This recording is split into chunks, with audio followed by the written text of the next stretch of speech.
TV London Tamil வானொலி ஊடாக உறவுகளின் இணைய வருவது சொல் விளையாட்டு சொல் தேடல் தொகுப்போடு விஜயமுருகள். வணக்கம் பாருங்கள். இனிய மதிய வணக்கம் அனைவருக்கும். மற்றொரு சொல் தேடல் நிகழ்ச்சியினூடாக உங்கள் அனைவரையும் சந்திப்பதில் மிக்க மகிழ்ச்சி. நாங்கள் வளமை போலவே முதல் 3 சொல்லை கண்டுபிடிக்கிற நிகழ்ச்சிக்கு போகலாம். வளமையா வாரவரை காணவில்லை இன்னும். பகல்லையும் வந்தவரா அவர் பனிசபா வருவார். இப்போ அவர் சாப்பிட்டு கொடுத்து வருவார். பனிசைக்கு வந்தவர் இன்றைக்கு அது பனிசைக்கு நான் கவனிக்கல ப்ரோடக்ட் வந்தவர். ஓகே, நாங்கள் வளமை போல போகலாம். 3 கேள்விகளை 3 சொற்களை கண்டுபிடிக்க வேணும். இது முதலாவதுக்கான தரவு 3 எழுத்துக்களை கொண்ட சொல். 3 எழுத்துக்கள். முதலாவதுக்கான தரவு மேல் வளையத்தை தாங்கும் தூணின் மேல் உறுப்பு என்று சொல்லலாம். இதை மேல் வளையத்தை தாங்கும் தூணின் மேல் உறுப்பு.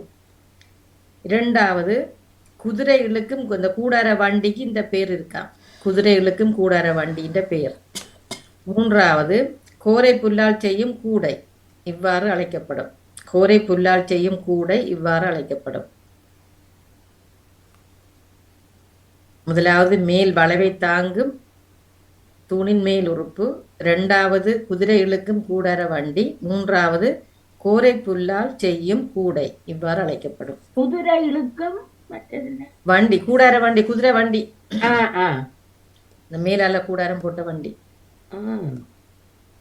அதுக்கும் பேர் இருக்கா? அதுக்கும் ஒரு பேர் இருக்கு. முதல் என்ன? மேல் வளையத்தை தாங்குறது. மேல் வளையத்தை தாங்கும் தூணின் மேல் உறுப்பு. தூணின் மேல் உறுப்பு. வளையத்தை தாங்கும். வளைய மண்டைக்க இந்த வட்டம் தானே. ஓ, அந்த வட்டத்தை தாங்குற எந்த உறுப்புன்றதை நீங்க கண்டுபிடிங்க. ஐயோ, இந்த உறுப்புன்றதை நீங்க கண்டுபிடிங்க. நான் செய்யல காட்டிட்டு அது புரிஞ்சா சரி. உறுப்பு கண்டுபிடிக்கணும். கையில வளைச்சு தானே காட்டின நீங்க. வளைச்சு போட்டு நடுவில். சரி, ஓகே.